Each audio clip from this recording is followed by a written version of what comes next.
Bitcoin bumagsak sa below 60k level. Maganda na ba mag-buy or mag-sell? Tara, tingnan natin. Ito ang post ng CoinGecko. Makita natin, bumagsak na nga sa 60k level. So, 19 hours ago na ito, kahapon. So, check natin yung mga comment. Merong gustong buwaba pa, lower. Meron namang natuwa. Ayan, meron namang no problem kasi bibili sila. Ayan, may natuwa dahil aakyat na daw ulit. Very good buying opportunity daw. Meron namang nagsabi na buy this fear or regret later. So, base sa mga comment, magbabuy sila sa Bitcoin. So, tingnan natin yung chart ng Bitcoin. Dahil late na natin nagawa ng video, so tumaas na pala yung presyo ng Bitcoin, bumalik na sa 61,000. Ayan. So, galing dito sa baba, tumaas na ulit. So, ito ang chart ng Bitcoin sa daily time frame. So, makita natin, bumuo siya ng support at resistance level. So, ngayon, yung price ng Bitcoin, so dito siya bumagsak. Bumaba siya hanggang 58,000. Pero ayan, unti-unti nang bumalik. So, ang tanong, maganda ba mag-buy sa level na ito? Oo, ka-trade, napakaganda mag-buy dito.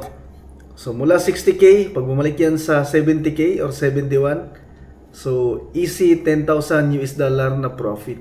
So, pwede yung bumalik within a week or a month. Pero depende pa rin yan sa trading style mo.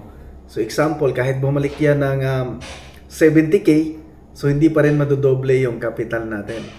So, ako kasi, pag nag-i-invest ako sa Bitcoin, so, tinitingnan ko na mag-profit ako ng times 2 or times 3, 100% or 200%. Gaya ng trade ko sa Bitcoin nung nakaraan, na nag-profit ako ng 2.6M, na binili ko ng Raptor. So, bumili ako noon nung bumagsak yung Bitcoin dito sa 20,000 level, dito banda. So, dyan banda ako bumili. Pero matagal ko rin hinold.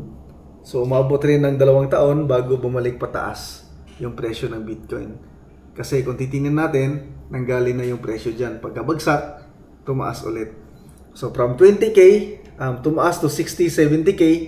So, naging times 3 mahigit yung investment ko. Okay, sa Bitcoin. Pero kung ang gagawin mo naman ay trade lang, okay? So, para ka lang nag-scalping dito sa Bitcoin. So, napakagandang opportunity na mag-buy ngayon. Kasi pwede yung tumaas at mag-profit ka na. Pero ako kasi, long-term investment yung hinahabol ko. Tapos, mas malaking profit.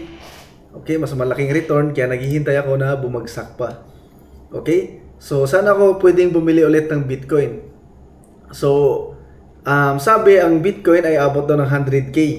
Okay? So, kailangan times 3 yung target ko. So, pag bumaba yung Bitcoin ng mga 35k, so dito banda sa level na ito ang 35k. Ayan, 35k. So, dito ako bibili ng Bitcoin or dito ako mag-i-invest sa Bitcoin. Okay? So, malayo pa yung target na to. Kaya, kagaya ako nung unang nag-comment, lower pa. Pero kung scalper ka, trader ka, so magandang buy na yan. Magandang buy position na yan dyan. So, yun lang ka-trade. For more videos about trading, huwag niyong kalimutang mag-follow sa Facebook. Salamat.